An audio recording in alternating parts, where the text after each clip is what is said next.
వాగీశాద్యాస్సు మనసः సర్వార్థానాముపక్రమే యం నత్వా కృతకృత్యా సుస్తన్నమామి గజాననం. గురుబ్రహ్మా గురుర్విష్ణుః గురుర్దేవో మహేశ్వరः గురుస్సాక్షాత్ పరం బ్రహ్మ తస్మై శ్రీగురవే నమః. శారదా శారదాంభోజవదనా వదనాంబుజే సర్వదా సర్వదాస్మాకం సన్నిధిం క్రియాత్. గురవే సర్వలోకానాం భిషజే భవరోగిణాం నిధయే సర్వవిద్యానాం దక్షిణామూర్తయే నమః. జ్ఞానానందమయం దేవం నిర్మలస్ఫటికాకృతిం ఆధారం సర్వవిద్యానాం హయగ్రీవముపాస్మహే. మాలాం కుండీం చ డమరుం శూలం శంఖం సుదర్శనం దధానం భక్తవరదం దత్తాత్రేయం నమామ్యహం. కాషాయ వస్త్రం కరదండధారిణం కమండలం పద్మకరేణ శంఖం చక్రం గదా భూషితభూషణాఢ్యం శ్రీపాదరాజం శరణం ప్రపద్యే. జితేంద్రియగణాగ్రణీరభిరతః పరే బ్రహ్మణి కలౌ శృతిపథావనే అత్రితనయో అవతీర్ణత్వయం. కరాత్తస్సుకమండలు కుమతఖండనే దండభృత్ పరప్రణతవత్సలో జయతి వాసుదేవో గురుః. వాసుదేవ సరస్వత్యై భక్తానాం కామధేనవే దత్తాత్రేయ అవతారాయ టింబే స్వామిన్నమోస్తుతే. శృతిస్మృతిపురాణానామాలయం కరుణాలయం నమామి భగవత్పాదశంకరం లోకశంకరం. సదాత్మధ్యాననిరతం విషయేభ్యః పరాంగుఖం నౌమి శాస్త్రేషు నిష్ణాతం చంద్రశేఖరభారతీ. వివేకినం మహాప్రజ్ఞం ధైర్యౌదార్యక్షమానిధిం సదాభినవపూర్వంతం విద్యాతీర్థగురుం భజే. అజ్ఞానాం జాహ్నవీతీర్థం విద్యాతీర్థం వివేకినాం సర్వేషాం సుఖదం తీర్థం భారతీతీర్థమాశ్రయే. విద్యావినయసంపన్నం వీతరాగం వివేకినం వందే వేదాంతతత్త్వజ్ఞం విధుశేఖరభారతీ. వైదేహీ సహితం సురద్రుమతలే హైమే మహామంటపే మధ్యే పుష్పకమాసనే మణిమయే వీరాసనే సుస్థితం. అగ్రే వాచయతి ప్రభంజనుతుతే తత్వం మునిభ్యః పరం వ్యాఖ్యాంతం భరతాదిభిః పరివృతం రామం భజే శ్యామలం. రామాయ రామభద్రాయ రామచంద్రాయ వేధసే రఘునాథాయ నాథాయ సీతాయ పతయే నమః. సభాయే నమః. దక్షిణాంనాయ శృంగేరి ఉభయ జగద్గురువుల యొక్క అనుగ్రహ ఆశీస్సులతో భాగ్యనగరంలో వేంచేసి ఉన్నటువంటి శృంగేరి శంకరమఠంలో వసంత నవరాత్రులు ప్రారంభమైనాయి. ఈ వసంత నవరాత్రుల సందర్భంగా రామచంద్రమూర్తి యొక్క దివ్యమైనటువంటి చరిత్రని మననం చేయడం, శ్రవణం చేయడం అనేది మనకి పరంపరగా వార్షికంగా వస్తున్న విషయం. అందులో భాగంగా ఈ 20వ తేదీ నుంచి 26వ తేదీ వరకు రామచంద్రమూర్తి యొక్క తత్వం, శ్రీరామ తత్వము అనేటువంటి ఒక్కొక్క సంవత్సరం ఒక్కొక్క పద్ధతిగా రామచంద్రమూర్తి యొక్క చరిత్రను అనుకుంటున్నాం. గత సంవత్సరం శ్రీరామ వైభవం అనుకున్నాం, ఈ సంవత్సరం శ్రీరామ తత్వము అన్నారు. అంటే తత్వదర్శనం చేసి రామచంద్రమూర్తిని అర్థం చేసుకోవడం అనేది ఈ 6 రోజుల కార్యక్రమం. అహం వేత్మి మహాత్మానం రామం సత్యపరాక్రమం అని విశ్వామిత్ర మహర్షి అన్నట్టుగా వాల్మీకి రచించారు రామాయణంలో. అయితే ఒక్కొక్క రామాయణంలో రామచంద్రమూర్తిని ఒక్కొక్క పద్ధతిగా వర్ణించి చెప్పడం జరిగింది. అన్ని రామకథలకి వాల్మీకి రచనే ప్రధానం, అదే మూలం. అయితే తత్వ విషయంగా ఆలోచించినప్పుడు రామచంద్రమూర్తిని పరబ్రహ్మగా దర్శించినప్పుడు మన వాళ్ళు చిన్నప్పుడు రాసేవాళ్ళు శ్రీరామచంద్ర పరబ్రహ్మణే నమః అని. అట్లా పరబ్రహ్మగా రామచంద్రమూర్తిని దర్శించడం ఈ 6 రోజులు పెట్టుకున్నటువంటి పరిమితి.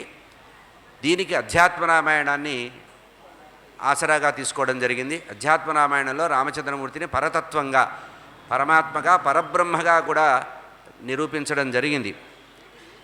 ఈ అధ్యాత్మ రామాయణం పార్వతీదేవికి పరమేశ్వరుడు చెప్పినట్టుగా ఉంది. అంటే రామచంద్రమూర్తి తత్వమే హరిహరాత్మకం. రామ అనేటువంటి నామంలోనే నారాయణ అష్టాక్షరిలోని రకారము, శివపంచాక్షరిలో ఉండే మకారం కలిపి రామ అయింది అని పెద్దల యొక్క వచనం. నమో నారాయణాయ, నారాయణాయలో ఉండేటువంటి రకారము, నమశివాయలో ఉండే మకారము అమృత బీజాక్షరాలు అంటారు. ఈ 2 అమృత బీజాలని తీసుకొని, అక్షరాలను తీసుకొని రామ అని వశిష్ఠుడు నామకరణం చేశాడన్నాడు కనుక శివరాముడు. మన వాళ్ళు పాతకాలంలో పేర్లు కూడా పెట్టేవాళ్ళు, శివరామయ్య శివరామయ్య అని. అట్లా రామచంద్రమూర్తికి శివుడికి అభేదం కనుక శివాయ విష్ణురూపాయ శివరూపాయ విష్ణవే శివస్య హృదయగం విష్ణో విష్ణోస్య హృదయగం శివ. దానికి తక్కటి తార్కాణంగా మనకి రామచంద్రమూర్తి యొక్క తత్వం తెలుస్తుంది. అధ్యాత్మ రామాయణంలో పార్వతీదేవి సందేహం అడిగింది, అయ్యా పరమాత్మ యొక్క తత్వాన్ని చెప్పండి, ఏదైతే ఏ కథ వింటే భవబంధాలన్నీ కూడా విముక్తమవుతాయో, బంధమోక్షాల కారణమైనటువంటి ఈ లౌకిక విషయాల నుంచి దూరం కావడానికి తత్వ విషయంగా ఏ పరబ్రహ్మ ఉన్నారో ఆ పరబ్రహ్మ గురించి తెలుసుకుంటే ఆ మోక్షం వస్తుంది. మళ్ళీ జన్మరాహిత్యం కోసం ఏది వింటే ఉత్తమమో అది చెప్పమంటే పార్వతీదేవికి పరమేశ్వరుడు చెప్పాడు. అధ్యాత్మ రామగంగేయం పునాది భువనత్రయం. రామచంద్రమూర్తి యొక్క దివ్యమైనటువంటి చరిత్ర వింటే అది ఎటువంటిదంటే గంగానది లాంటి, గంగానది ఎంత పవిత్రమో, గంగానదిలో స్నానం చేస్తే ఎంత పవిత్రమో, రామసాగరంలో రామతత్వసాగరంలో అవలోకనం చేసి దాన్ని కనుక అనుభవిస్తే అట్లా వస్తుంది. అధ్యాత్మ రామగంగేయం పునాది భువనత్రయం. గంగానదిలాగా పవిత్రమైనది రామచరిత్ర అని చెప్తూ చరితం రఘునాథస్య చటకోతి ప్రవిస్తరం ఏకైకమక్షరం ప్రోక్తం మహాపాతకనాశనం అనే మాట ఉంది కదా, అట్లా అధ్యాత్మ రామాయణంలో రామచంద్రమూర్తి యొక్క తత్వాన్ని చెప్తున్నారు. ఇక్కడే సాంబ సదాశివుడు పార్వతీదేవితో చెప్పిన మాట ఏంటంటే, రామచంద్రమూర్తి పరబ్రహ్మ, సీతాదేవి మాయాశక్తి, శక్తిస్వరూపిణిగా చెప్పబడింది. ఇంకా మనకి పురాణాంతరాల్లో చెప్పబడింది ఏంటంటే, శ్రీరామో లలితా ప్రోక్త, అమ్మవారు లలితా పరమేశ్వరే, లలితా పరాభట్టారికే రామచంద్రమూర్తిగా వచ్చిందట. కృష్ణ పరమాత్మ శ్యామలాదేవి కృష్ణ పరమాత్మగా వచ్చిందంటారు. కనుక ఇప్పుడు మనం జరుపుకునేటువంటి వసంత నవరాత్రులు 2 నవరాత్రులుగా చెప్తారు. ఒకటి గర్భ నవరాత్రులు లేదా రామచంద్రమూర్తి నవరాత్రులుగా, శ్రీరామ నవరాత్రులుగా, ఇంకోటి లలితా నవరాత్రులు కూడా చెప్పే పద్ధతి ఉంది. ఇక్కడ మహాదేవుడు అమ్మవారితో చెప్పినటువంటి మాట ఏంటంటే, పరమాత్మ పరబ్రహ్మగా చెప్పాము, సీతాదేవి శక్తిస్వరూపిణిగా చెప్పారని చెప్పి, రామ పరమాత్మ ప్రకృతేరనాది ఆనంద ఏక పురుషోత్తమోహి. రామచంద్రమూర్తి అంటే మామూలుగా మర్యాదా పురుషోత్తముడు, మానవ మాతృడుగా వాల్మీకి రామాయణంలో చెబితే, ఇక్కడ అధ్యాత్మ రామాయణంలో పరబ్రహ్మగా చెప్పారు. హనుమత్ స్వామికి సీతాదేవి చెప్పినటువంటి విషయాన్ని ప్రారంభిస్తూ శ్రీరామ హృదయం అని ప్రారంభించారు అధ్యాత్మ రామాయణంలో. ఇందులో ప్రధానంగా చెప్పబడింది ఏంటంటే, రావణాసురుని యుద్ధంలో సంహరించినటువంటి రామచంద్రమూర్తి పుష్పక విమానంలో అయోధ్య నగరానికి వచ్చి పట్టాభిషేకం చేసుకొని, పట్టాభిషేకం కూడా జరిగిన తర్వాత ప్రజల్ని పరిపాలిస్తున్నారట. అట్లా ఉన్న సమయంలో సీతాదేవి దగ్గరికి హనుమత్స్వామి వచ్చి, అమ్మా రామచంద్రమూర్తిని నేను అనుసరిస్తున్నాను, రామదాసుడుగా ఉన్నాను, కానీ రామచంద్రమూర్తి యొక్క యథార్థతత్వం నీకు మాత్రమే తెలుసని విన్నాను. ఆ రామచంద్రమూర్తి యొక్క తత్వాన్ని చెప్పమంటే అప్పుడు శ్రీరామ హృదయం అనేటువంటి విషయాన్ని అధ్యాత్మరామాయణ ప్రారంభంలో పార్వతీదేవికి పరమేశ్వరుడు చెప్పాడు. సీతాదేవి హనుమత్స్వామికి చెప్పిన విషయాన్ని అక్కడే ప్రారంభంలో చెప్పారు. రామ పరాత్మ ప్రకృతేరనాది ఆనంద ఏక పురుషోత్తమోహి. అంటే రామచంద్రమూర్తి విషయంలో ఆయన మామూలుగా దశరథ మహారాజు కుమారుడు లేదా కౌసల్యానందనుడు అనే పరిమితంగా కాకుండా రామచంద్రమూర్తి నిస్సందేహంగా ప్రకృతికి అతీతుడు, ప్రకృతి కంటే అతీతుడు, పరమాత్మ, ఆద్యంతాలు లేనటువంటి వాడు, అనాది నిధనుడు అనేటువంటి విషయాన్ని చెప్పబడింది. అట్లా చెప్తూ సర్వాంతరస్థోపి నిగూఢ ఆత్మ స్వమాయయా సృష్టమిదం విచష్టే. తాను సర్వాత్మకుడై ఉండి కూడా ఏ విధంగా చరాచర సృష్టిని రామచంద్రమూర్తి ఆకర్షిస్తాడట. సర్వాకర్షక పరబ్రహ్మ అన్నారు రామచంద్రమూర్తిని. తత్వ విషయంగా ఆలోచించినప్పుడు రామచంద్రమూర్తి సర్వాకర్షక పరబ్రహ్మ. రమయిత ఇతి రామ, సర్వజీవుల్ని తన వైపు ఆకర్షించుకునేటువంటి తత్వము రామచంద్రమూర్తిలో ఉందిట. అదే మనకి వాల్మీకి రామాయణంలో పుంసాం మోహన రూపాయ పుణ్యశ్లోకాయ మంగళం అంటారు.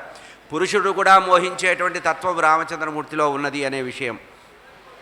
ఏ విధంగా అయితే సూదంటురాయని అయస్కాంతము లోహాన్ని ఆకర్షిస్తుందో అట్లాగే రామచంద్రమూర్తి సర్వజీవుల్ని కూడా తన వైపు ఆకర్షించుకుంటాడు అని ఇక్కడ హనుమత్స్వామికి సీతాదేవి చెప్పినట్టుగా ఉంది. జానంతి నైవం హృదయే స్థితం వై చామీకరం కంఠగతం యథాజ్ఞా. అజ్ఞానులైన వారు మాత్రమే రామచంద్రమూర్తి యొక్క యథార్థం తెలుసుకోలేరు. ఏ విధంగా అయితే మూర్ఖుడైన వాడు తన మెడలో ఉండేటువంటి కంఠాభరణాన్ని తాను తెలుసుకోలేడో, దర్శించలేడో, అట్లాగే రామచంద్రమూర్తి యొక్క తత్వాన్ని తెలుసుకోలేరు, సాధారణమైనటువంటి లౌకికులు తెలుసుకోలేరు. ఎందుకంటే రామచంద్రమూర్తి యొక్క తత్వము చాలా గంభీరమైనది. శ్రీరామ ఉపాసన చేస్తే తప్పించి అర్థం కాదు అనేటువంటి విషయం ఒక శ్రీరామ ఉపాసకుడైనటువంటి హనుమత్స్వామికి సీతాదేవి చెప్తోంది. ఈ మాటని ప్రధానంగా చెప్పింది ఎవరు? పార్వతీదేవికి పరమేశ్వరుడు చెప్పాడు. రామచంద్రమూర్తి యొక్క ఉపాసకుట్ట పరమేశ్వరుడు కూడా. అందుకనే కాశీ మహాక్షేత్రంలో తారకనామాన్ని ఉపదేశిస్తాట రామచంద్రమూర్తి ద్వారా మోక్షం పొందాలని. అందుకనే మనకి ఇన్ని మంత్రాలు ఉన్నప్పటికీ కూడా తారకనామంగా రామచంద్రమూర్తి యొక్క నామం చెప్పబడింది. ప్రపంచంలో 3 కోట్ల మహామంత్రాలు ఉంటే ఒక్క నామం రామచంద్రమూర్తి నామానికి సంబంధించే తారకనామము అన్నారు. అంటే తరించడానికి ఏకైక మార్గం రామచంద్రమూర్తి యొక్క నామం. ఇక్కడ కూడా కృతజ్ఞతాభావం గురించి చెప్పారండి. రామచంద్రమూర్తి సైకతలింగాన్ని రామేశ్వర క్షేత్రంలో నిర్మాణం చేసి శివార్చన చేశాట రామచంద్రమూర్తి సీతాదేవితో కూడి. ఆ కృతజ్ఞత కలిగినటువంటి పరమేశ్వరుడు ఆ విశ్వేశ్వరుడుగా కాశీక్షేత్రంలో ఉండి ఆ రామచంద్రమూర్తి స్థాపించిన సైకతలింగానికి కృతజ్ఞతాభావంగా కాశీక్షేత్రానికి వచ్చిన వాళ్ళందరికీ కూడా కుడి చెవులో తారకనామాన్ని ఉపదేశిస్తాట. అట్లా శివరామ అద్వైతం అనేది భావన చెయ్యాలి. మన వాళ్ళు రాముడు వేరు, శివుడు వేరు, రాముడు నారాయణుడు అని కొత్త కొత్త కథలు చెప్తున్నారు చూసారా? శివుడు రాముడు ఒకటే, ఇద్దరూ కూడా ఏకత్వం కలిగి ఉంటారు. దాన్ని చెప్పారు ఇక్కడ. యథాహి చాక్ష్ణ భ్రమత గృహాధికం.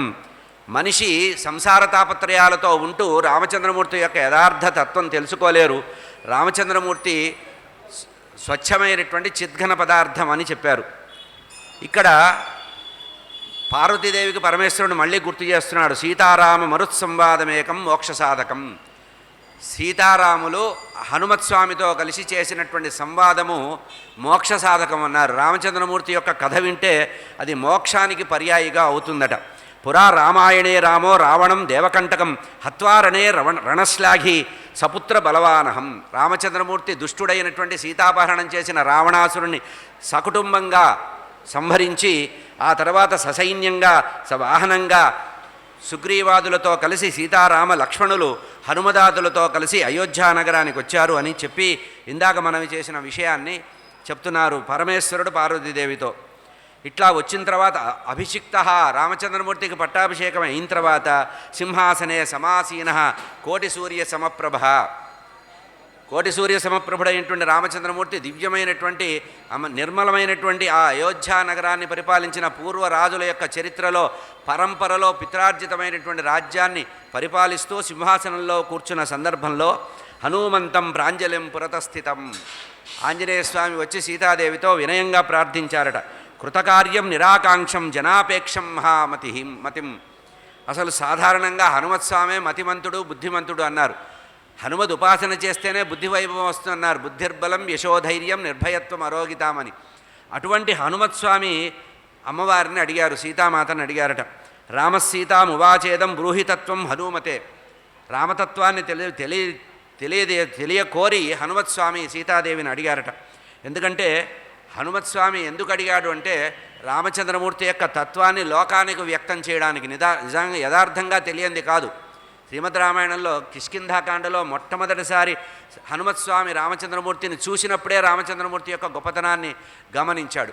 తాను మరుగుపరిచిన వేషంలో ఉండి కూడా యథార్థ రూపంలో రామచంద్రమూర్తి దగ్గర కనబడ్డాడు. ఎందుకంటే పెద్దల దగ్గర కుప్పిగంతులు వేయకూడదు. మనం కూడా ఎవరి దగ్గరైనా పెద్దల దగ్గరికి వెళ్ళినప్పుడు అనవసరమైన వేషాలు వేయకుండా యథార్థాన్ని ప్రదర్శించాలి. దీనికి హనుమత్స్వామే నిదర్శనం. రామచంద్రమూర్తి దగ్గర మానవ బ్రహ్మచారిగా వేషం వేసుకొని వెళ్ళినటువంటి హనుమత్స్వామి ఆ రామతత్వాన్ని అర్థం చేసుకొని రామచంద్రమూర్తికి శరణాగతి చేసి వెంటనే తన యొక్క కపిరూపం పరిత్యజ్య అన్నారు. మానవ రూపాన్ని వదిలిపెట్టి కపిరూపాన్ని మళ్ళీ ఒకచోట కపిరూపం పరిత్యజ్య మానవ బ్రహ్మచారిగా వచ్చారన్నారు.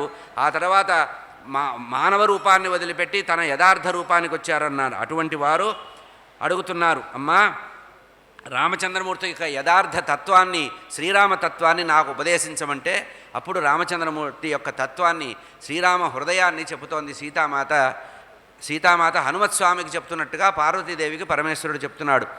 రామం విద్ధి పరంబ్రహ్మ సచ్చిదానందమద్వయం సర్వోపాధి వినిర్ముక్తం సత్వామాత్రం అగోచరం. అమ్మా నాయన హనుమ ఏం చెప్పమంటావు? రామచంద్రమూర్తి యొక్క దివ్యమైనటువంటి చరిత్ర సాధారణంగా అర్థమయ్యేది కాదు. రామచంద్రమూర్తి సాక్షాత్తు అద్వితీయమైనటువంటి సచ్చిదానంద ఘన పదార్థం, సచ్చిదానంద చిద్ఘనుడు పరబ్రహ్మ. పరబ్రహ్మగా మాత్రమే రామచంద్రమూర్తిని అర్థం చేసుకొని ఆయన మన ఇంద్రియాలకు కానీ మన మనసుకు కానీ మన బుద్ధికి కానీ తోచనటువంటి మహనీయుడు రామచంద్రమూర్తి. ఆనంద ఘనుడు, అనేక విశేషాలు చెప్పబడింది. ఆనందం నిర్మలం శాంతం నిర్వికారం నిరంజనం సర్వవ్యాపినమాత్మానం సర్వప్రకాశ అకల్మషం. పరమాత్మ మన మనోవాగ్గోచరుడు కాదు, ఆనందఘనుడు, అతి నిర్మలుడు, శాంతస్వభావుడు, నిర్వికారి, నిరంజనుడు, సర్వవ్యాపకుడు, సర్వభూతాల్లో ఉండేటువంటి వ్యక్తి. అంతేకాకుండా స్వయం ప్రకాశక సామర్థ్యం కలవాడు. రామచంద్రమూర్తి స్వయం ప్రకాశకుడు. ఇంకో గొప్పతనం రామచంద్రమూర్తిలో రాగాది దోష వివర్జితుడు, రాగద్వేషాలు లేనటువంటి పరబ్రహ్మట. అటువంటి పరబ్రహ్మని నిస్సంశయంగా పరతత్వంగా తెలుసుకోనాయన హనుమ అని సీతాదేవి హనుమత్స్వామికి ఉపదేశించింది. మాం విద్ధి మూల ప్రకృతిం. ఇక రామచంద్రమూర్తి పరతత్వం అని చెప్పాను, ఇక నా గురించి కూడా తెలుసుకోనాయన, నువ్వు అడక్కపోయినా కూడా చెప్తున్నారు. అడక్కపోయినా హనుమత్స్వామికి సీతాదేవి ఎందుకు చెప్పిందంటే, సీతారాములు వేరు కారు, వారిద్దరూ కూడా నిత్యము అనపాయినిగా ఉండేటువంటి అమ్మవారు రామచంద్రమూర్తిని అనుసరించి ఉంటుంది. ఛాయేవ అనుగతా సదా అన్నారు. అమ్మవారు రామచంద్రమూర్తిని ఎట్లా అనుసరించిందంటే, మానవుడికి మనిషికి ఎట్లా నీడ అనుసరించుంటుందో సీతాదేవి అట్లా అనుసరించి ఉంటుంది. అందుకని ఇక్కడ చెప్తోంది, నాయనా నీకు రామచంద్రమూర్తి గురించి చెప్పాను, ఇప్పుడు నా గురించి కూడా తెలుసుకో. మాం విద్ధి మూల ప్రకృతిం. నేను నిర్వికారమైనటువంటి మూల ప్రకృతిగా తెలుసుకో. సృష్టి స్థితి లయాత్మకమైనటువంటి త్రిగుణాత్మకమైనటువంటి మూల ప్రకృతిగా నన్ను తెలుసుకో నాయన. నన్ను తెలుసుకో అనేది సీతాదేవికి రామచంద్రమూర్తి తత్వం తెలియదు అని చెప్తోంది. అంటే సీతాదేవి యొక్క శక్తి యుక్తులు తెలియకపోతే రామచంద్రమూర్తి ఎవడికి అర్థం కాడట. ఇట్లా అర్థం కాకే తికమకబడ్డ వాళ్ళల్లో శూర్పణఖ మొదటిది, రావణాసురుడు చివరివాడు. అంటే రామతత్వం తెలియనటువంటి శూర్పణఖ గోతిలో పడింది. సీతాదేవి యొక్క యథార్థ శక్తి తెలియక, ఆమె శక్తి స్వరూపుడని తెలియక ఆమెను అపహరించి రావణాసురుడు భ్రష్టుడయ్యాడు. కనుక మేమిద్దరం ఒకటే అని సంగ్రహంగా రామతత్వానికి సంబంధించి రామకథని సంగ్రహంగా చెప్పింది సీతాదేవి. అంటే అక్కడ తెలిసినప్పటికి కూడా పార్వతీదేవికి పరమేశ్వరుడు చెప్తున్నాడు కనుక సందర్భవశంగా చెప్తున్నారు. అయోధ్యా నగరే జన్మ రఘువంశే అతి నిర్మలే. అయితే లౌకికంగా ఒక అడ్రస్ ఉండాలి కనుక, ఎంతటి వారికి కూడా ఒక గుర్తించడానికి ఒక ఉపాధి ఉండాలి కనుక ఆ సచ్చిదానంద చిద్ఘనుడైనటువంటి రామచంద్రమూర్తి దశరథ మహారాజు ఇంట్లో పుట్టాడు, దశరథుడిని తండ్రిగా పొందాడు అన్నారు. అంటే దశరథుడికి తండ్రి గౌరవాన్ని ఇచ్చాడు అని. కనుక అయోధ్యానగరే జన్మ రఘువంశే అతి నిర్మలే. పరమ పవిత్రమైనటువంటి సూర్యవంశము, అందులో రఘుమహారాజు జన్మించినటువంటి రఘువంశంలో నిర్మలమైనటువంటి చరిత్ర కలిగినటువంటి ఆ వంశంలో రామచంద్రమూర్తి జన్మించారు. ఆ జన్మించగానే వెంటనే విశ్వామిత్ర సహాయత్వం మఖ సంరక్షణం తత అహల్యాశాపగమనం చాపభంగో మహాతిథి. రామకథంతా కూడా సంగ్రహంగా అమ్మవారు చెప్పింది. ఇట్లా చెబుతుంటే హనుమత్స్వామికి సీతాదేవి రామ హృదయాన్ని చెబుతున్నప్పుడు రామచంద్రమూర్తి అక్కడికి వచ్చారట. ఎందుకంటే సీతాదేవి ముఖతః తన గురించి తాను వినాలని ముచ్చటపడ్డాట రామచంద్రమూర్తి. వెంటనే అక్కడికి వచ్చాట. వెంటనే ఆ కథ వింటూ ఉన్నారు. ఇట్లా రామచంద్రమూర్తి యొక్క తత్వాన్ని చివరిలో చెప్తుంటే అమ్మవారు చివరిగా చెప్పిన మాటలు ముచ్చటపడి విన్నట్ట రామచంద్రమూర్తి. రామో నగచ్చతి నతిష్టతి నానుశోచతి ఆకాంక్షే త్యజతి నో నకరోతి కించిత్ ఆనందమూర్తి రచల పరిణామ విహీనో మాయా గుణానుగతో హి తథా విభాతి. రామచంద్రమూర్తి గురించి ఒక దీర్ఘమైన వాక్యం చెప్పేసింది అమ్మవారు. ఏమన్నదంటే, నాయన రాగద్వేష వివర్జితుడైనటువంటి రామచంద్రమూర్తి జడరహితుడు, అంతేకాకుండా ఆనందమూర్తి అచలుడు, పరిణామ విహీనుడు, నిర్గుణుడు, మాయాగుణాలకు అతీతమైనవాడు, తన యొక్క లీలల్ని లోకానికి ప్రకటించడానికి మానవుడిగా అవతరించినటువంటి మహనీయుడు అని ఈ విధంగా సీతాదేవికి రామతత్వాన్ని ఉపదేశిస్తూ ఉంటే వెంటనే వేగంగా రామచంద్రమూర్తి అక్కడికి వచ్చారట. రామచంద్రమూర్తి అంటున్నారు, తతో రామస్వయం ప్రాహ హనుమంతం ఉపస్థితం శృణుతత్వం ప్రవక్ష్యామి ఆత్మానాత్మ వివేకం చెప్పాలని చెప్పి ఆ యథార్థంగా రామతత్వం చెప్పడానికి సీతాదేవి ప్రయత్నం చేస్తుంటే అసలు యథార్థమైనటువంటి తత్వోపదేశం చేస్తున్నారు హనుమత్స్వామికి రామచంద్రమూర్తి. ఇది శ్రీరామ హృదయం అన్నారు. దీన్నే అధ్యాత్మ రామాయణంలో సీతారామ హనుమత్ సంవాదం అని చెప్పబడింది. అంటే ముగ్గురు కూర్చొని మాట్లాడినటువంటి మాట. ఇక్కడ మహాకాశము, ఆకాశము, ప్రతిబింబము, ఈ చైతన్యము, పరిపూర్ణము, బుద్ధ్యవచ్ఛిన్నము అనేటువంటి విషయాల్ని ప్రత్యేకంగా చెప్పడం జరిగింది. ఇట్లా చెప్పిన తర్వాత మహాదేవుడితో అమ్మవారు మాట్లాడుతోంది పార్వతీదేవి. అయ్యా, మీరు చెప్పినటువంటి విషయం మాకు బాగా అర్థమైంది నాథ. ఇప్పుడు నాకు అతి గుహ్యతమమైనటువంటి ఆ రామచరిత్ర చెప్పండి. రామతత్వం విన్నాను, మీ ద్వారా రామతత్వం విని ఇంకా ఎక్కువ భగవంతుడి గురించి వినాలని నాకు ఉంది. ఎందుకంటే తత్వమస్యాది మహావాక్యాలు మీరు చెప్పగా విన్నాను. ఆ తత్వమస్యాది మహావాక్యాల ద్వారా గోచరమైనటువంటి శ్రీరామచంద్రమూర్తి యొక్క చరిత్రని వినాలనుకుంటున్నాను. వారి యొక్క జన్మకర్మలు మాకు అడిగింది అమ్మవారు. ఎందుకంటే ఇంతవరకు మీ దగ్గర అనేక జ్ఞానాంశాలు విన్నాను, ఇప్పుడు తత్వోపదేశం మీ ద్వారా పొందాను. ఈ తత్వానికి మూలమైనటువంటి రామచంద్రమూర్తి యొక్క తత్వాన్ని, వైభవాన్ని చెప్పమని అమ్మవారు అడిగిందట. అప్పుడు పరమేశ్వరుడు చెప్తున్నాడు, పార్వతి, శ్రీరామ హృదయం తెలుసుకున్నవారు ధన్యులవుతారు. శ్రీరామ హృదయం అంత తొందరగా అర్థం కాదు. అతి గుహ్యతమం హృదయం పవిత్రం పాపశోధనం. మన పాపాలు మొదలంటా వెళ్ళిపోవాలంటే రామచంద్రమూర్తి యొక్క తత్వ విచారం చేయాలి. ఎందుకంటే సాక్షాత్ రామేణ కథితం సర్వ వేదాంత సంగ్రహం. పార్వతీదేవికి పరమేశ్వరుడు దాపరికం లేకుండా చెప్పాడండి. మహాదేవుడు ఏమన్నాడంటే, ఇదేదో గొప్పగా నేను సృష్టించి ఊహించి చెబుతోంది కాదు, గతంలో ఒకానొక సమయంలో రామచంద్ర పరబ్రహ్మ నాకు ఉపదేశించాడు. ఏ రామచంద్రమూర్తి పరబ్రహ్మ అయితే నాకు ఉపదేశించాడో దాన్ని నీకు చెబుతున్నాను, వినవలసింది. సాక్షాత్ రామేణ కథితం, నాకు స్వయంగా రామచంద్ర పరబ్రహ్మే చెప్పారు. ఏమిటి చెప్పారు? ఆయన యొక్క చరిత్ర సర్వ వేదాంత సంగ్రహం.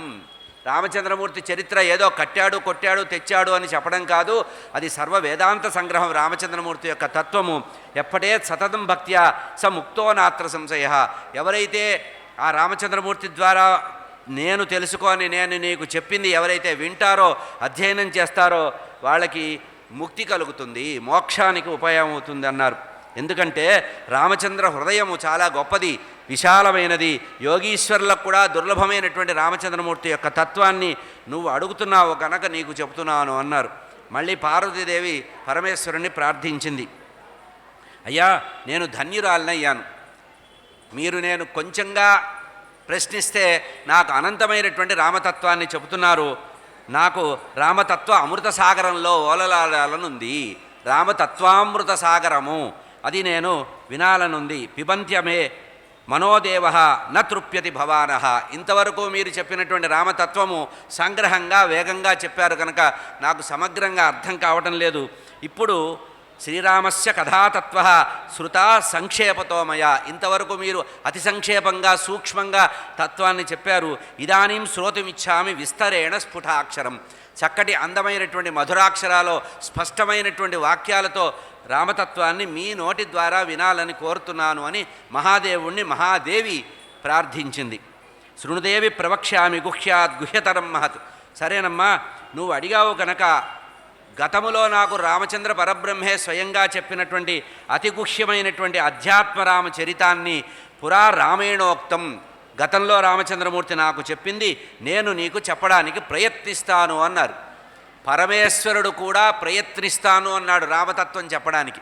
ఏదో మనకి బాగా తెలిసిపోయింది అనుకుంటే అది గర్వం కిందే అవుతుంది. సాక్షాత్తు పరబ్రహ్మ రామచంద్రమూర్తే నాకు చెప్పగా నేను విన్నాను. ఏ రామచంద్రమూర్తి యొక్క అనుగ్రహంతో తత్వోపదేశం నేను తెలుసుకున్నానో అది నేను ఈరోజు నాకు తోచినట్టుగా యథాసంభవంగా నీకు చెప్పడానికి ప్రయత్నిస్తాను అని చెప్తున్నారు. తదస్య కథయిష్యామి శృణు తాపత్రయాపహం. ఎవరైతే శ్రీరామతత్వాన్ని తెలుసుకుంటారో వారికి తాపత్రయాలు దూరం అవుతాయి. తాపత్రయోన్మూలనం అంటారు చూసారా భాగవతం. అట్లాగే ఈ అధ్యాత్మ రామాయణంలో రామచంద్రమూర్తి యొక్క తత్వం కూడా తాపత్రయోన్మూలనం అవుతుందట. యచ్చుత్వా ముచ్యతే జంతుర్జ్ఞానోపహ. ఇది తాపత్రయాన్ని పోగొట్టగలిగేదే కాకుండా ప్రాప్నోతి పరమావృద్ధిం దీర్ఘాయు. ఒకవేళ జీవించి ఉండి ఇంకా జీవించాలనుకుంటే దీర్ఘాయువు కలగడానికి ఈ శ్రీరామ తత్వం అనేది ఉపయోగపడుతుందట.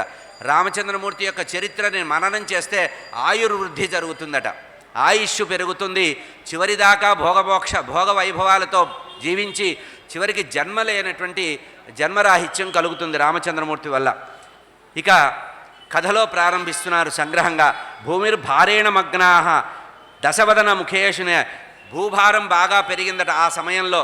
త్రేతాయుగంలో భూభారం బాగా పెరిగిందట. ఆ భూభారం పెరిగినప్పుడు భూభారాన్ని భరించలేకపోయిందట భూదేవి. సాధారణంగా భూదేవి జనాభాని కాదు మోయడం కష్టపడదట.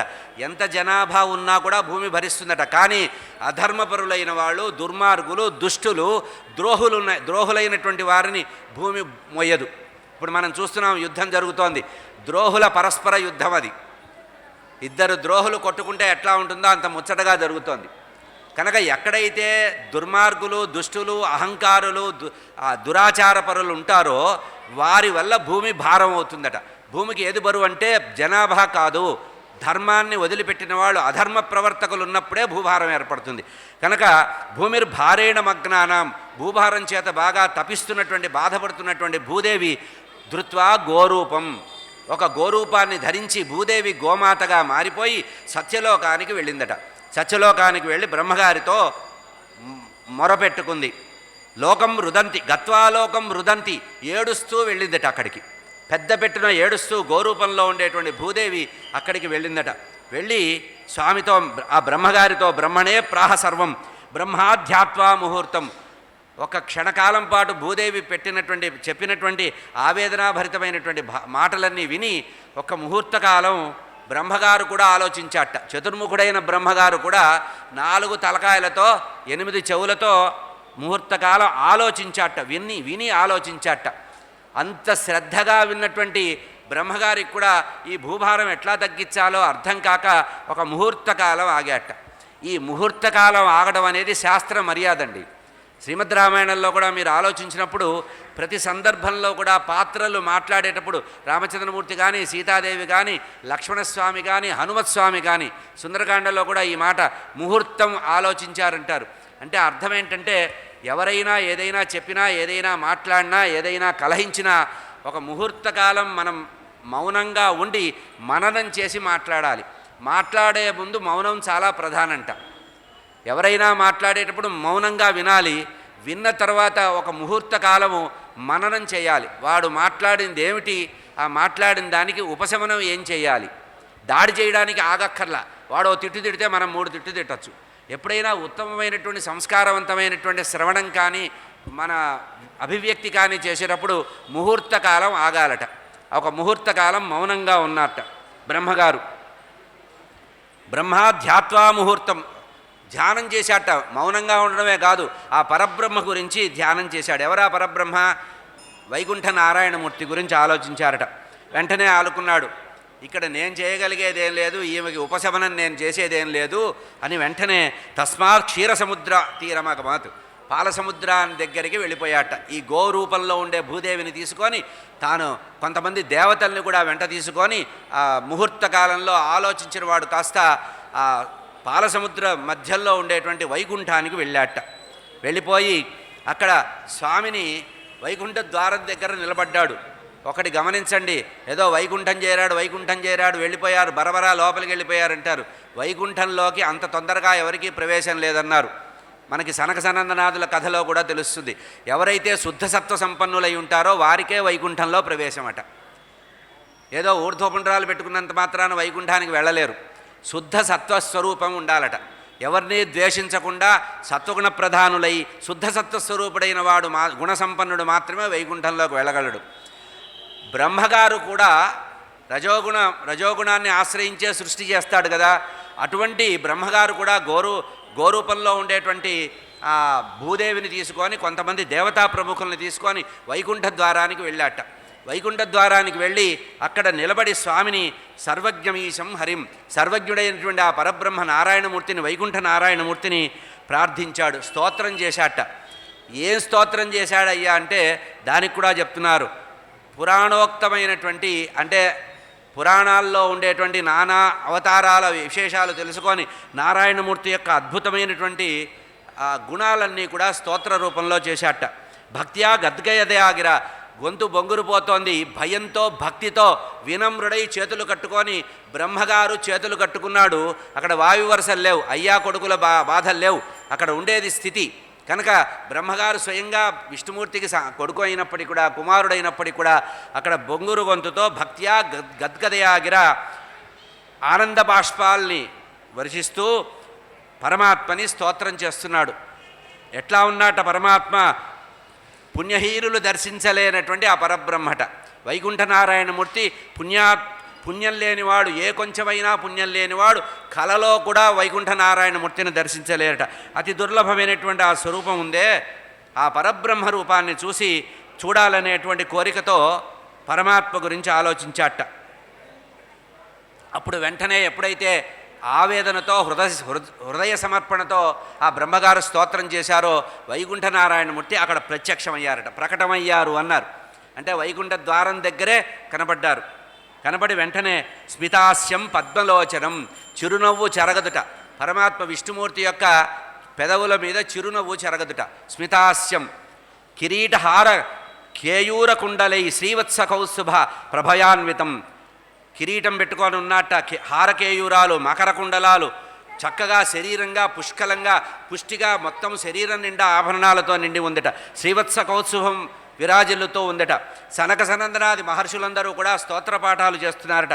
శంఖచక్ర గదాపద్మము, వనమాల, కిరీటము ధరించినటువంటి పరమాత్మ అపూర్వమైనటువంటి శోభాయమానమైనటువంటి రూపంతో పరమాత్మ స్వర్ణ యజ్ఞోపవీతం ధరించి ఉన్నట్ట. సువర్ణ యజ్ఞోపవీతం, బంగారు యజ్ఞోపవీతాన్ని ధరించి ఉన్నట్ట. గరుడ విరాజుడై ఉన్నట్ట పరమాత్మ అక్కడ. అటువంటి పరమాత్మని ఎప్పుడైతే పరమాత్మని ఎదురుగా సాక్షాత్కారంగా పొందాడో బ్రహ్మగారు ఆనందంతో పొంగిపోయాట. వెంటనే కర్మపాశం నుంచి ముక్తులు కావాల్సినటువంటి వారు ఏ పరమాత్మ గురించి, ఏ పరతత్వం గురించి ఆలోచిస్తారో ఆ పరతత్వము నాకు ఎదురుగా దర్శనమైందని చెప్పి ఆనందపడ్డాట. అయ్యా అతస్తవాంఘ్రి దృష్టా, నా నిజనేత్రాలతో నిన్ను చూడడం అనేది నా అదృష్టం అని చెప్పి సాష్టాంగ దండ ప్రణామం చేశారట చతుర్ముఖుడైనటువంటి బ్రహ్మ. తవాంఘ్రి పూజ నిర్మాల్య అని వెంటనే ఆ లక్ష్మీదేవితో కూడినటువంటి నారాయణమూర్తిని తలుచుకున్నారట. నిత్య అనపాయనైనటువంటి లక్ష్మీదేవి నిరంతరము కూడా నీ మెడలో ఉండేటువంటి ఆ తులసిమాలని చూసి బాధపడుతూ ఉంటుందయ్యా. సవితిపోరు నాకు వచ్చిందని బాధపడుతూ ఉంటుంది. అటువంటి లక్ష్మీదేవితో కూడినటువంటి నీకు నమస్కారం. ఏ లక్ష్మీదేవి కూడా నీ యొక్క యథార్థమైనటువంటి తత్వాన్ని తెలుసుకోదో అటువంటి పరబ్రహ్మని నేను స్తోత్రం చేయగలనా? అతస్త్వాం అధభక్తేషు తవ భక్తి శ్రేయోధిక. నీ భక్తులలో గొప్ప భక్తురాలు నిత్య అనపాయనైనటువంటి లక్ష్మీదేవి కూడా నీ యొక్క యథార్థ తత్వాన్ని తెలుసుకోలేదు స్వామి. నేను అల్పుణ్ణి, నేను నీ గురించి తెలుసుకునే అవకాశమే లేదు. అతస్త్వత్పాదకమలే భక్తిరేవ సదాస్తుమే. అందుకనే లక్ష్మీదేవి అనుకుందిట, ఎక్కడో ఉంటే ఆయన హృదయంలో నేనుంటే లాభం లేదు. సవితి వచ్చి మెడలో కూర్చుంది, ఇంకా లాభం లేదు. స్వామి ఎక్కడ కూర్చుంటే స్వామి యొక్క కరుణా కటాక్ష వీక్షణం నా మీద పడుతుందో అక్కడ కూర్చోవాలని పాదాల దగ్గర కూర్చుందట. లక్ష్మీదేవి పాదాల దగ్గర ఎందుకు ఉందంటే చెప్తున్నారు ఇక్కడ బ్రహ్మగారు. అక్కడ ఇక్కడ కూర్చుంటే ఆయన హృదయంలో ఉంచుకున్నాడు, కానీ అక్కడ ఉంటే తులసిమాల అడ్డం వస్తోంది స్వామిని చూడ్డానికి. మెడలో ఉండేటువంటి తులసిమాల అడ్డం వస్తోంది, పాదాల దగ్గర ఉందామని ప్రయత్నం చేసిందట. ఆమె నిత్యము పాద సంవాహనం చేయడానికి గల కారణం రెండు. ఒకటి స్వామి తననే చూడాలనే కోరిక, ఇంకోటి ఏంటంటే పాదాలని గట్టిగా పట్టుకొని స్వామిని ఎక్కడికి వెళ్లకుండా ఇంకో చూపు చూడకుండా ఉండేటట్టుగా చూసుకుంటుందట. సంసార పీడల నుంచి దూరం కావడానికి సర్వజీవులు ఏ పరబ్రహ్మ గురించి ఆలోచిస్తారో ఆ పరబ్రహ్మ గురించి సర్వజీవులతో పాటు ఆ లక్ష్మీదేవి కూడా అనుగ్రహం కోసం తపిస్తూ ఉంటుంది. లక్ష్మీదేవి కూడా నీ కోసం తపిస్తూ ఉంటుంది. అయ్యా ఇంతకీ నేను వచ్చిన పని చల్లకొచ్చి ముంత దాచకూడదు, నేను వచ్చిన పని చెప్తున్నా అంటే అప్పుడు అన్నారట, నాయనా బ్రహ్మ చాలా అలసిపోయావు, ఏం కావాలి నీకు చెప్పవయ్యా అంటే, అయ్యా చెబుతున్నాను, అదే నాకు తోచడం లేదు అన్నారు. ఎందుకంటే పెద్దవాళ్ళు ఎదురుగా ఉన్నప్పుడు ఏమి మాట్లాడాలి, ఏదో మాట్లాడదాని వెళ్తాం, అక్కడ ఏం మాట్లాడలేం. జగద్గురువుల దగ్గరికి వెళ్ళినప్పుడు కూడా మన అనుభవం ఇదే ఉంటుంది. ఏదో మన మనోవేదన చెప్పుకోవాలనుకుంటే స్వామివారిని ఒక్కసారి చూసేటప్పటికి అన్నీ మర్చిపోతాం. ఆ అనుగ్రహం అట్లా భగవంతుడి యొక్క రూపం. అప్పుడు స్వామి అన్నారట, కిం కరోమితం మేధా, నాయనా వేదమయ్యడా, చతుర్ముఖాలలో వేదాలని ఉంచుకున్నటువంటి ఓ బ్రహ్మ, నేను నీకు ఏం చేయాలి, ఏ కోరికతో నువ్వు వచ్చావు? అప్పుడు వినయంగా చేతులు కట్టుకొని గోరూపంలో ఉండేటువంటి భూదేవిని చూపిస్తూ స్వామి బ్రహ్మగారు చెప్తున్నారు, భగవన్ రావణో నామ పౌలస్య తనయో మహాన్ రాక్షసాం అధిప మొత్తం కథ చెప్పారు. అయ్యా భూభారం బాగా పెరిగింది, పులస్య వంశంలో జన్మించినటువంటి విశ్రవసు యొక్క కుమారుడైనటువంటి రావణాసురుడు అనేటువంటి దుర్మార్గుడు దశకంఠుడు ఉన్నాడు. వాడు లోకకంఠకుడై ఉన్నాడు, దురభిమాని అయి ఉన్నాడు, దేవతల్ని కూడా దూషిస్తున్నాడు, సర్వజీవుల్ని పీడిస్తున్నాడు, నవగ్రహాల్ని కూడా బాధపెడుతున్నాడు, అష్ట దిక్పాలకుల్ని కూడా బాధ పెడుతున్నాడు. అటువంటి దుర్మార్గుడి వల్ల భూభారం పెరిగింది. భూదేవి నా దగ్గరకు వచ్చి మొరబెట్టుకుంది. ఆ భూదేవి యొక్క భారాన్ని తొలగించడానికి ఏదైనా ఒక ఉపాయం ఆలోచించి దుష్ట శిక్షణార్థం ధర్మ సంరక్షణార్థై మీరు ఏదో ఒకటి ఆలోచించమని మిమ్మల్ని సవినయంగా ప్రార్థించడానికి వచ్చాను స్వామి, నన్ను అనుగ్రహించు. త్రిలోకీం లోకపాలాంశ బాధతే విశ్వబాధక. వాడు కేవలం ఏదో మానవుల్ని బాధిస్తే పర్వాలా, లోకపాలకులైనటువంటి అష్టదిక్పాలకుల్ని కూడా బాధిస్తాట. దీనికే మనకు పురాణాంతరంలో ఇతర పురాణాల్లో చెప్పబడింది. నవగ్రహాల చేత ఇంట్లో చాకిరీ చేయించుకునేవాట రావణాసురుడు, గణపతి చేత దేవతార్చన చేయించుకునేవాట, వరుణదేవుడితో చక్కటి మధురమైనటువంటి జలం, ఎందుకంటే సముద్రం ఒడ్డున ఉంటాడు కదా, తీయటి నీళ్లు దొరకవు, ఉప్పు నీళ్లు దొరుకుతాయి. అందుకని వరుణదేవుడికి చెప్పేవాట రోజు బిందెలు చల్లటి మధురమైనటువంటి జలం తీసుకురమ్మని. కావళ్ళు మోయించేవాట వరుణదేవుడితో, గణపతితో దేవతార్చన, నవగ్రహాలతో ఊడిగం చేయించుకునేవాట. ఇళ్ళు ఊడవడం, తొడవడం, దుమ్ము లేపడం, దుమ్ము తీయడం, డస్టింగ్ చేయడం, ఇటువంటివన్నీ నవగ్రహాలతో చేయించేవాట. అటువంటి పరమకిరాతకుడు త్రిలోకీం లోకపాలాంశ బాధతే విశ్వబాధక. మానుషేణ మృతిస్తస్య మయా కళ్యాణ కల్పితా అతస్త్వం మానుషో భూత్వా జహిదేవ రిపం ప్రభో. ఉన్న విషయాన్ని స్పష్టంగా చెప్పేశాడు. ఏమన్నాడంటే, వాడికి అంత పవర్ రావడానికి నేనే కారణం, నన్ను క్షమించు నాన్నగారు. వాడు తపస్సు చేస్తే నేను వాడికి వరం ఇచ్చాను, ఎవడి చేత మరణం రాకుండా వరం ఇచ్చాను, కానీ ఒక మానవుల్ని వదిలిపెట్టా. మానవుల ద్వారా తప్పించి వాడికి ఇతరత్ర మరణం రాదు కనుక తమరు మానవుడిగా అవతరించి వాడిని లేపేయండి అని ప్రార్థించాడు. బ్రహ్మగారు ఉన్న విషయం, మానుషే మృతస్తస్య, వాడికి మరణం వల్లనే మానవుడి వల్లనే మరణం వచ్చేటప్పుడు, మర్త్యుడి ద్వారా మరణం వచ్చేటట్టుగా నేను శాసించాను.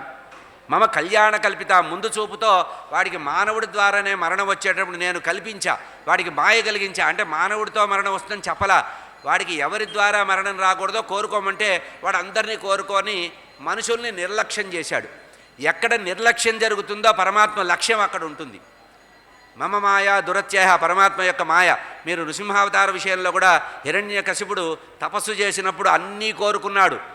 అన్నీ కోరుకుంటే అన్ని అమెండ్మెంట్స్ తప్పించి జీవోలో ఉన్న లూపోల్స్ అన్నీ దలుచుకొని కోర్టుకు వెళ్తారు చూసారా, అట్లా నృసింహస్వామి అవతరించవలసిన పరిస్థితి అట్లా వచ్చింది. అట్లాగే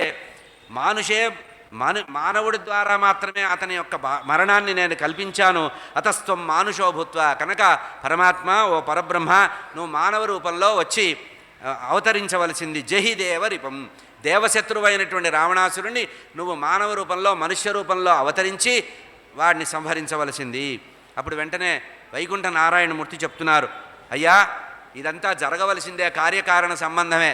దీనికి ముందే నేను రోడ్డు మ్యాప్ ప్లాన్ వేసి ఉంచా. నా వ్యూహం చాలా పెద్దగా ఉంటుంది నాయన. కశ్యపస్య వరోదత్త తపసా తోషితేనమే.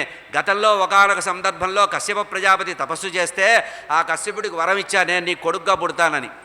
ఆ కశ్యపుడే ఇప్పుడు దశరథుడిగా కోసల సామ్రాజ్యాన్ని పరిపాలిస్తున్నాడు. ఆ దశరథుడి ఇంట్లో నేను పుడతాను పొమ్మన్నాడు. ఈ తపనకి ఆ సమాధానం సరిపోయింది. కశ్యపస్య వరోదత్త తపసా తోషితేనమే యాచిత పుత్రభావాయ తదే అంగీకృతం మయా. నాకు పుత్రుడు కావాలి, నీవు నా సంతానం కావాలి అని కోరితే నేను అతని కోరికను తీర్చా. ఇదానీం దశరథో భూత్వా తిష్టతి భూతలే. ఇప్పుడు ప్రస్తుతం వర్తమానంలో అతను భూమండలంలో పరిపాలిస్తున్నాడు దశరథ మహారాజుగా. తస్యాహం పుత్రతామేత్య కౌసల్యాయాం శుభేదినే. ఆ దశరథ మహారాజు యొక్క జ్యేష్ఠ భార్య అయినటువంటి పట్టమహిషి అయినటువంటి కౌసల్యాదేవి యొక్క గర్భంలో నేను జన్మిస్తాను. అంతేకాదు, నేను ఒక్కడిని జన్మించడం కాదు, నేను 4 రూపాలతో జన్మిస్తా. చతుర్థాత్మానమేవాహం సృజామీతి తయో పృథక్. నాలుగుగా నేనే నన్ను 4గా సృజించుకొని ఇక్కడ జన్మిస్తాను దశరథ మహారాజుకి. ఇక ఇంకొక మాట చెప్పారండి, వాల్మీకి రామాయణంలో లేనటువంటి విషయం అధ్యాత్మ రామాయణంలో చెప్పబడింది. నేను 4గా జన్మిస్తాను, అంతేకాకుండా నాతో పాటు సమానంగా, అంటే నేను జన్మించినప్పుడు కొంత అటు ఇటుగా యోగమాయా అపి సీతేతి జనకస్య గృహేతదా. యోగమాయా రూపంలో సీతాదేవి జనక మహారాజుకు దొరుకుతుంది. అంటే ఇక్కడ రామచంద్రమూర్తి పరతత్వము, అమ్మవారు మహామాయా స్వరూపిణి.